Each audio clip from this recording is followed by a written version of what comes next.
नेपाल के दूर दराज ऊंचे पहाड़ों में साल में केवल 2 हफ्तों के लिए एक बहुत ही रेयर और खास शहद की कटाई की जाती है, मैड हनी। यह असाधारण शहद जो हिमालय में दुनिया की सबसे बड़ी मधुमक्खियों द्वारा बनाया जाता है, बहुत ज्यादा शक्तिशाली ग्रैनोटॉक्सिन से भरपूर होता है। ये टॉक्सिन्स आपके सेंसेस को अकल्पनीय तरीकों से बदल सकते हैं और इससे आपको ऐसे हेलुसिनेशंस हो सकते हैं, जैसे ऐसी आवाजें सुनना जो असल में मौजूद नहीं है, या आपके आसपास की दुनिया को पिघलते हुए देखना। कमरा घूम रहा है, ऐसा लग रहा है जैसे मैं वो सिर से लेकर पैर तक शराब के नशे में डूबा हुआ था। वो 3 दिनों तक सोता रहा। रेयर मैड हनी के छत्तों तक पहुंचने के लिए हंटर्स असुरक्षित चट्टानों पर सैकड़ों मीटर ऊपर चढ़ते हैं, केवल रस्सी की सीढ़ी पर भरोसा करते हुए। वे केवल अपने हाथ और पैर का इस्तेमाल करते हैं, जबकि उन्हें विशाल मधुमक्खियों के अनगिनत दर्दनाक डंक सहने पड़ते हैं। पुराने समय से स्थानीय लोग मैड हनी का छोटे छोटे मात्रा में इस्तेमाल अलग अलग बीमारियों के इलाज और एक कामोत्तेजक के रूप में करते आए हैं, लेकिन इसकी अनोखी हीलिंग कैपेबिलिटीज और जहरीलेपन के बीच की सीमा बेहद छोटी सी है। एक चम्मच से ज्यादा मैड हनी दिल की धड़कन धीमा कर सकती है, पैरालाइज कर सकती है या यहाँ तक कि जान भी ले सकती है। जिस दूर दराज के गांव में हम जा रहे हैं, सिर्फ एक ही परिवार है जो अब भी मैड हनी हंटिंग की प्रैक्टिस कर रहा है, ठीक उसी तरह जैसे 7500 साल पुरानी इस केव पेंटिंग में दिखाया गया है। उनके प्राचीन तरीके कभी नहीं बदले और उनके हनी हंटिंग करने का तरीका आपको कहीं और देखने को नहीं मिलेगा। 36 घंटे की फ्लाइट और रोड ट्रिप के बाद हम आखिरकार तांजी गाँव पहुँचे और गुरंग ट्राइब से मिले। ये लोग तिब्बत से यहाँ आकर बसे हैं। नमस्ते सर। आप कैसे हैं? मैं ठीक हूँ। आपके पिता मेन हनी हंटर हैं? हाँ हाँ। वाह, उनकी परंपरा के अनुसार मेरे जैसे नए लोगों को नुकसान, बीमारी और बुरी आत्माओं को सुरक्षा के लिए एक ताबीज पहनना जरूरी होता है। तो हनी हंटिंग पर जाने से पहले उस महिला ने मुझे पानी से आशीर्वाद दिया और मेरे गले में एक धागा बांधा। हम अभी हनी हंटर्स की ओर जा रहे हैं। हम चावल की सीढ़ी नुमा खेतों के रास्ते से नीचे की ओर बढ़ रहे हैं। नमस्ते। नमस्ते। यहाँ 3 पीढ़ियों के हनी हंटर खड़े हैं। बुद्धिमान, उनके पिता और उनके दादा। उनके हाथों में सालों की मेहनत साफ दिखाई देती है। मेरा नाम नंदा लाल तामांग है। मैड हनी हंटिंग मेरे पूर्वज के समय से हो रही है। हर साल वो मैड हनी की तलाश में ऊंची चट्टानों पर जाते हैं। इस काम के लिए एक साहसी इंसान की जरूरत होती है। इस समय हर कोई अपने काम में बिजी है। वे इस गोल्डन पोशन यानी शहद की हंटिंग की तैयारी कर रहे हैं। नंदा और उनके पिता ये तय करने का प्लान बना रहे हैं कि किस चट्टान पर जाएंगे, जबकि बाकी लोग हाथ से बने औजार तैयार कर रहे हैं। सीढ़ी बनाने के लिए वे सावधानी से इन लकड़ी के डंडों को 2 बांस की रस्सियों की चोटी में फिट कर रहे हैं, जो कई मीटर लंबी है। इसे ऐसे डाला जाता है। चट्टान के ऊपर नंदा और बाकी गाँव वाले अंतिम तैयारियों में जुटे हुए हैं। वे सीढ़ी को पेड़ के तने पर मजबूती से बांध रहे हैं। सीढ़ी को मधुमक्खियों के छत्तों के पास लाना सबसे जरूरी है। ये रस्सी का सिरा है। हमें इसे अच्छी तरह से बांधना होगा, इससे पहले कि हम नीचे उतरें। पहले वे आग जलाएंगे और फिर रस्सियों को नीचे फेंका जाएगा। वो लकड़ी कहाँ है? वो दे दो। इसी बीच बाकी लोग ताजे कटे हुए पत्तों का एक बड़ा बंडल बना रहे हैं। वे बीच में कुछ लकड़ी के टुकड़े रखते हैं और उसे रस्सी से लपेटते हैं। यह विशाल धूप ही हनी हंटर को मधुमक्खियों की कॉलोनी से बचने का एकमात्र रास्ता है। मधुमक्खियों को भगाने के लिए आग देखिए बहुत जरूरी है। बिना धुएं के मधुमक्खियां नहीं जाएंगी। एक बार जब धुआं फैलता है तो मधुमक्खियां सुन्न हो जाती हैं। पहले वे आक्रामक होती हैं, फिर उनकी गति धीरे धीरे कम हो जाती है। क्या कभी ऐसा हुआ है कि कोई हंटर आग में फंस गया हो? देखिए, यहाँ पे मैं आपको बताना चाहूंगा कि मान लीजिए अगर जो रस्सी है वो जल गई तो जो शहद हंटर है वो आग पकड़ सकता है। ये किसके लिए है? ये स्ट्रैप इसे सुरक्षित रखता है। हंटर अपने मधुमक्खी रोधी मास्क पहन रहे हैं। अब नीचे जाने का टाइम आ गया है। जो सीढ़ी वे इस्तेमाल कर रहे हैं वो 80 मीटर लंबी है, लेकिन चट्टान की ऊंचाई इससे भी ज्यादा है। इसलिए नंदा चट्टान के ऊपर से ही अपनी चढ़ाई शुरू करता है, नीचे से नहीं। मैं उस ग्रुप के साथ रहूंगा जो चट्टान के नीचे से सहायता प्रदान करेगा। बेहतर होगा कि मैं भी मधुमक्खी रोधी सूट पहन लूं, क्योंकि जल्दी यह जगह गुस्साई मधुमक्खियों के झुंड से भरने वाली है। ठीक है, जाने के लिए तैयार? ये मैड हनी एपिस लेबोरियोसा द्वारा बनाई जाती है, जो दुनिया की सबसे बड़ी मधुमक्खी है, 3 सेंटीमीटर लंबी। यह प्रजाति एवरेज वर्कर मधुमक्खी से 2 गुनी बड़ी होती है और इनके डंक इतने लंबे होते हैं कि कपड़ों के आर पार आसानी से जा सकते हैं। उनका पहला स्टॉप एक चट्टान का किनारा है जो विशाल मधुमक्खी के छत्तों के ठीक ऊपर है। यहाँ वे सीढ़ी की पोजीशन को फिर से ठीक करते हैं। सीढ़ी का बैलेंस बनाए रखने के लिए नंदा का दोस्त रस्सी के सबसे निचले सिरे तक उतरकर वहाँ रुकता है। इस टीम वर्क से वे मैड हनी प्राप्त कर लेंगे और हम इसे टेस्ट करने का मौका पाएंगे। हम चट्टान पर जूते नहीं पहनते। लेकिन ऐसा क्यों? ऐसे हमें बेहतर पकड़ मिलती है। हम नंगे पैरों से स्टेबिलिटी को कंट्रोल और डिसाइड करते हैं। चट्टान हंटर के लिए खतरनाक है क्योंकि ये फिसलन भरी होती है। हंटर के पास कोई सेफ्टी नहीं होती और अगर वो गिरते हैं तो मौत पक्की है। पिछले साल 2 लोगों की जान गई थी। कभी कभी मधुमक्खियां हर शिकार में 100 से 150 बार डंक मार सकती हैं। देखिए, अगर बहुत सारे डंक लगते हैं ना, तो फिर हम रस्सी से भी गिर सकते हैं। मधुमक्खी के छत्ते की सतह काली मधुमक्खियों की परत से ढकी हुई है। हर कॉलोनी में लगभग 1 लाख मधुमक्खियां होती हैं और ये मधुमक्खियां 1 मीटर लंबा वर्टिकल खुला हुआ छत्ता चट्टानों पर बनाती हैं। धुआं उठ रहा है जब मधुमक्खियों को खतरे का एहसास हो चुका है और अब वे अपने पेट को ऊपर नीचे करके पूरी सिंक्रोनाइजेशन में डिफेंस वेव बना रही हैं, जिससे दुश्मन को डराया जा सके। यह ऑप्टिकल इल्यूजन शिकारियों को कंफ्यूज करता है, जिससे मधुमक्खियां एक बड़े जीव की तरह दिखती हैं।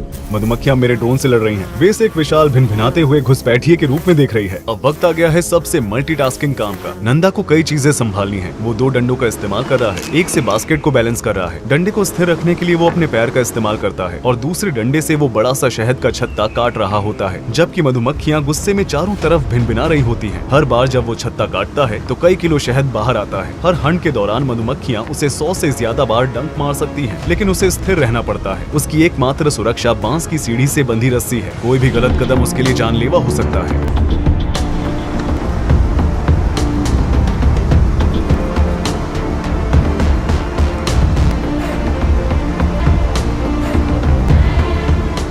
तुम कितने समय से हनी हंटिंग कर रहे हो? बहुत समय हो गया, शायद 20 या 21 साल हो गए हैं। इस काम के लिए तो पत्थर का दिल चाहिए।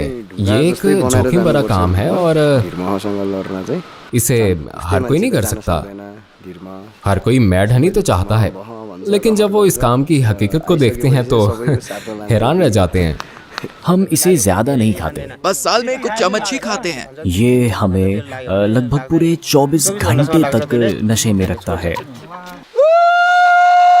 अगर मैं 1 चम्मच शहद खाऊं तो क्या होगा? तुम बेहोश हो जाओगे, उल्टी करने लगोगे और अनकॉन्शियस हो जाओगे। अगर मैं 2 चम्मच खाऊं तो तुम्हें कुछ भी पता नहीं चलेगा। क्या मैं पैरालाइज हो जाऊंगा? हाँ, एक दिन तुम ऐसे ही लेटे रहोगे जैसे पैरालाइज्ड। हम वापस जा रहे हैं क्योंकि बारिश शुरू हो गई है। हम नहीं चाहते कि हमारे कैमरे गीले हों। हनी हंटर हमसे गांव में मिलेंगे। नमस्ते। जब वो खाना बना रहा था तभी लाइट चली गई। इन दिनों नेपाल में मॉनसून की बारिश शुरू होने वाली है। 3 घंटे से बिजली नहीं है और अब अंधेरा होने लगा है। हनी हंटर अभी तक गांव वापस नहीं आ पाए हैं। मेगू हमारे लिए टॉर्च की रोशनी में कुछ सब्जियां और चावल पका रहा है। आखिरकार सभी हंटर एक लंबे दिन के बाद सुरक्षित और स्वस्थ गांव लौट आए हैं। क्या मधुमक्खियों ने डंक मारा? चेहरे पे डंक मारा? बहुत दर्द हो रहा है। उन्होंने यहीं पर डंक मारा। एक मधुमक्खी अभी भी मेरे कपड़ों के अंदर है। वे पूरे शरीर पर थी। आज हमने कितना शहद इकट्ठा किया है? लगभग 40 लीटर। क्या आप सब जाएंगे अगर मौसम अच्छा रहा तो? बारिश से चट्टान फिसलन भरी हो जाती है और किनारा खतरनाक हो जाता है। अगर मौसम अच्छा रहा तो हम जा सकते हैं। हमें भी बताओ तुम्हारे पापा के साथ क्या हुआ? उन्होंने एक कच्चे अंडे को मैड हनी के साथ मिलाकर एक कप में पिया। आधे घंटे बाद वो बाथरूम गए। वो बाथरूम में फर्श पर चटाई बिछाकर पूरी रात वहीं सो गए। अगली सुबह वे सीढ़ियों पर अपने हाथ पैरों से चढ़ रहे थे। आखिरकार वो दरवाजे के बाहर पहुंचे और फिर भाग गए। वो 3 दिन तक सोए रहे। वो सिर से लेकर पैर तक नशे में थे। आज मैं मैड हनी ट्राई करने के लिए काफी एक्साइटेड था, लेकिन अब रात के 10 बजे से ऊपर हो गए हैं और कल सबको जल्दी उठना है शहद की हार्वेस्टिंग के लिए। रात में अकेले ट्राई करना सेफ नहीं होगा, खासकर जब हम इतनी दूर हैं और नजदीकी हेल्थ फैसिलिटी भी मीलों दूर है। तो अब मुझे कल तक का इंतजार करना पड़ेगा इसे ट्राई करने के लिए।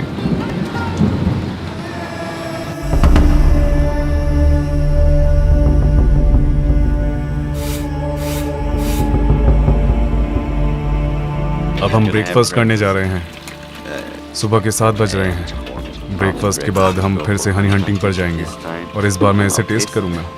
हम कल वहाँ थे, आज किस तरफ जा रहे हैं? दूसरी तरफ? दूसरी तरफ, हाँ। क्या हम ऊपर चढ़ेंगे या नीचे उतरेंगे? नीचे उतरेंगे। ठीक है। आज हमारे साथ एक बड़ा ग्रुप है। उनका मानना है कि आज की लोकेशन पर हमें मैड हनी की एक बड़ी मात्रा मिलेगी। अब हंटर के लिए मुर्गे की बलि देने का समय आ गया है। पहले हम प्रार्थना करते हैं, फिर इसे काटते हैं ताकि कोई हादसा ना हो। वे इन लकड़ी के टुकड़ों को काट रहे हैं ताकि सीढ़ी में जोड़ सकें। सीढ़ी इतनी भारी है कि 2 लोग मिलकर भी मुश्किल से इसे उठा पा रहे हैं। जब वे मुर्गे की तैयारी कर रहे हैं, हम उस चट्टान की तरफ बढ़ रहे हैं जहां शहद हार्वेस्ट होगी। आज का रास्ता और भी ज्यादा खतरनाक है क्योंकि जमीन फिसलन भरी है। ये पुल लैंडस्लाइड्स की वजह से गिर गया है, लेकिन हम दूसरी तरफ से पहुंच गए हैं क्योंकि वहीं पर लोग शहद हार्वेस्ट करेंगे। ठीक है, सब ठीक है।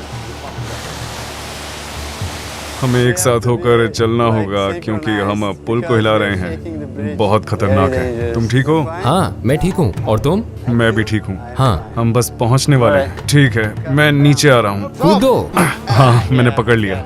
अगर मैड हनी से ज्यादा खतरनाक कुछ है तो वो इसका हार्वेस्टिंग करने का तरीका है। अगर वो उस किनारे से गिर गया तो उसके बचने का कोई चांस नहीं है। ये कम से कम 100 मीटर की ऊंचाई है। मैंने इसे उतार दिया था, लेकिन उसने मुझे इसे फिर से पहनने को कहा। शायद 1 घंटे में बहुत सारी मधुमक्खियां चारों ओर उड़ती नजर आएंगी और वो काफी गुस्से में होंगे। इंतजार करते समय भी कुछ मधुमक्खियों ने हम पर शौच करना शुरू कर दिया था। जो आप उसकी उंगली पर देख रहे हैं वो मधुमक्खी का मल है। ये हनी टॉयलेट है।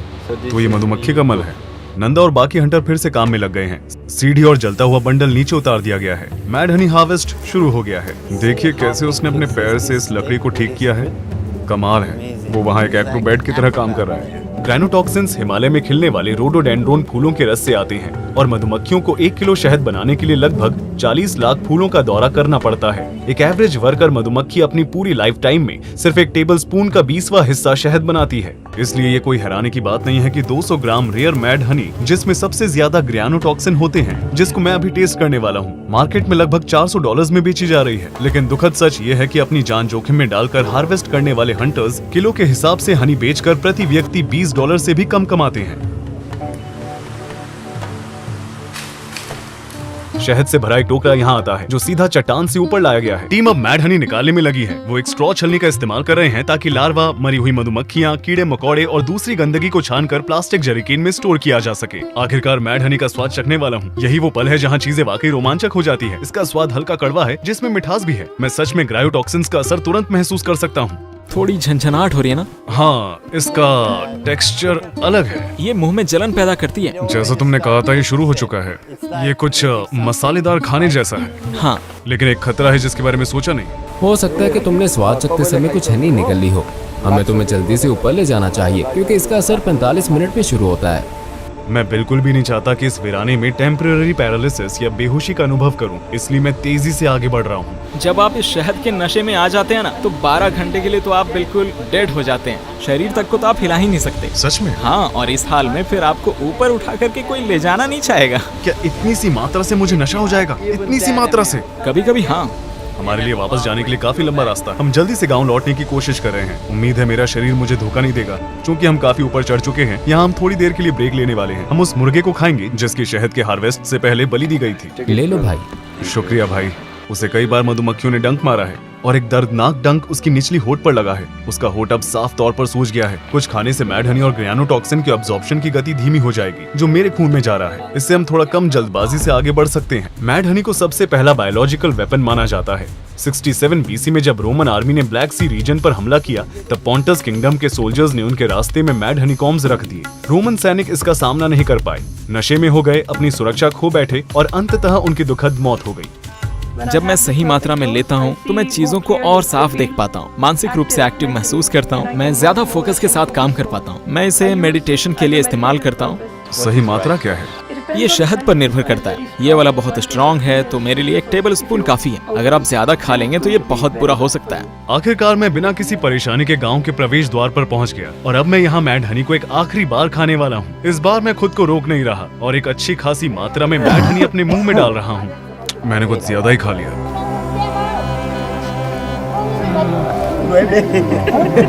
मुझे नहीं पता कि ये कितना ज्यादा है, लेकिन मैंने पूरा निगल लिया। उम्मीद है कि मुझे ज्यादा नशा नहीं होगा। इसका स्वाद बहुत ही ज्यादा कड़वा है और इससे मुझे काफी खांसी हो रही है। अब इंतजार करेंगे और आप लोगों को अपने अनुभव के सारे डिटेल्स बताऊंगा।